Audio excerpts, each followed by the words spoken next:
ابو العباس بن نفیس مقرئی جو نابینا بھی تھے کہتے کہ میں 3 دن مدینہ طیب میں بھوکا رہا تو میں قبر شریف پر یہ عرض کر کے حضور اقدس صلی اللہ علیہ وسلم میں بھوکا ہوں آپ کی حالت میں ہو گیا۔ یہ لڑکی آئی اور پاؤں سے مجھے حرکت دے کر جگایا اور کہا چلو، میں ساتھ ہو لیا۔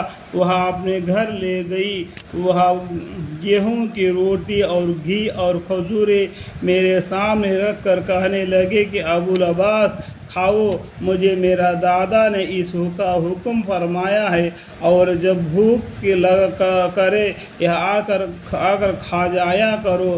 ابو سلیمان داودی اس کے قصے کے نقل کر کے لکھتے ہیں کہ اس قسم کے واقعات بہت کثرت سے نقل کی گئی ہے، اور ان میں بکثرت یہ دیکھا گیا کہ اس قسم کے حکم حضور اقدس صلی اللہ علیہ وسلم اپنے شریف اولاد کو زیادہ تر فرمائی۔ بالخصوص جگہ کھانے کی قسم سے کوئی چیزیں دینے کا ارشاد ہوا ہو، اور کریم کے عادت بھی یہی ہوتی ہے کہ جب کوئی شخص ضیافت طلب کرے تو اپنے گھر سے ابتدا فرمایا کرتے ہیں۔ اس ضابط کے موافق ان حضرت صلی اللہ علیہ وسلم بھی اکثر کھانے کا حکم اپنی ہی اولاد کو فرمایا ہے۔ الحمدللہ رب العالمین۔ پیغمبر صلی اللہ علیہ وسلم کے صدقے طفیل سے یا اللہ ہماری بیماریوں کو دور فرمائے، ہمیں تندرستی عطا فرمائے۔ انشاءاللہ کعبہ شریف کے طواف کرنے کے مدینہ منورہ کے پیغمبر صلی اللہ علیہ وسلم کے مزار شریف کے پاس سلام پہنچانے کی نصیب عطا فرمائے، آمین۔ بازاری رحمۃ اللہ نے توثیق عروہ ایمان میں ابو الامان سے نقل کیا ہے کہ خراسان کے رہنے والے ایک صاحب ہر سال حج کو جایا کرتے، اور جب مدینہ طیب حاضر ہوتے تو سید طاہری اولوی رحمۃ اللہ کے خدمت میں بھی نذرانہ پیش کیا کرتے۔ ایک صاحب جو مدینہ ہی کے رہنے والے تھے، ان خراسانی سے ایک مرتبہ یہ کہا کہ تم طاہری اولوی کو جو کچھ دیتے ہو وہ ضائع کرتے ہو، وہ اس کو گناہوں میں خرچہ کر دیتا ہے۔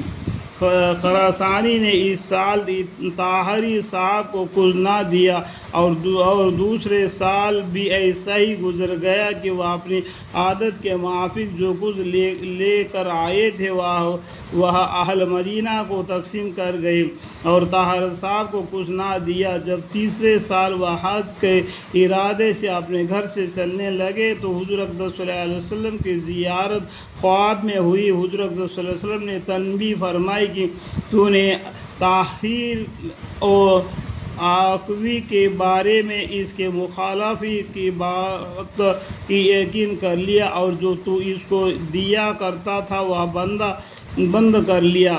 ایسا نہ کرنا چاہیے۔ جو وظیفہ اس کو روکا ہوا ہے وہ بھی دو، اور آئندہ جب تک جاری رکھو سکو بند نہ کرو۔ وہ خراسانی بہت خواب زید نیند سے اٹھے، اور ایک حیل علیحدہ ان کے نام کی جس میں 200 اشرفیاں تھی اپنے ساتھ لے لی، اور جب مدینہ منورہ حاضر ہوئے تو سب سے پہلے سید طاہری اولوی رحمۃ اللہ علیہ کے مکان پر پہنچے۔ وہ محفل بھر رہی تھی۔ اولوی صاحب نے ان خراسانی کا نام لے کر کہا کہ اگر تم کو حضور اقدس صلی اللہ علیہ وسلم کا ارشاد نہ فرماتے تو تم مجھ تک نہ آتے۔ تم میرے بارے میں اللہ کے دشمن کے بات کا یقین کر لیا اور اپنا معاملہ بند کر لیا۔ جب حضور اقدس صلی اللہ علیہ وسلم سے نے ملاقات فرمائی اور حکم فرمایا کہ 3 سال کا وظیفہ دو، جب لے کر آئے ہو یہ کہہ کر ہاتھ پھیلایا اور کہلایا 600 اشرفیہ۔ یہ ساری بات سن کر خراسانی کو اور دہشت ہوئی، اور وہ کہنے لگے کہ واقعہ تو سارا اس طرح سے، مگر تمہیں اس سارے واقعہ کی کس طرح خبر ہوئی؟ اولوی رحمۃ اللہ علیہ نے کہا کہ مجھے سارا حال معلوم ہے۔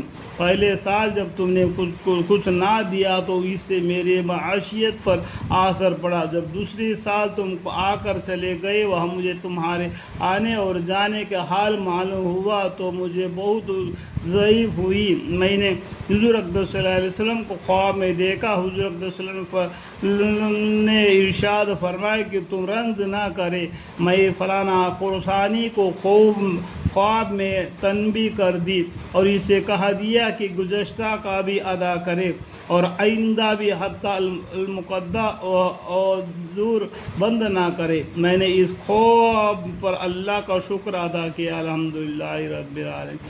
جب تم سامنے آئے تو مجھے یقین ہو گیا کہ تم نے خواب دیکھ لیا۔ یہ سن کر خراسانی نے 600 اشرفیہ کی تھیلی نکالی اور ان کو دے کر ان کے وسط بوسہ کی اور اپنی کوتاہی کی معافی چاہی کہ میں نے تمہارے مخالف کی بات کے یقین کر لیا۔ سید السمنوی رحمۃ اللہ نے اس قصہ کو نقل کرنے کے بعد لکھا ہے کہ طاہری علوی، طاہری بن یحییٰ بن حسین بن جعفر الحجت بن عبید اللہ بن زین العابدین علی بن امام حسین رضی اللہ عنہ علیہ و اجمعین ہے، الحمدللہ رب العالمین۔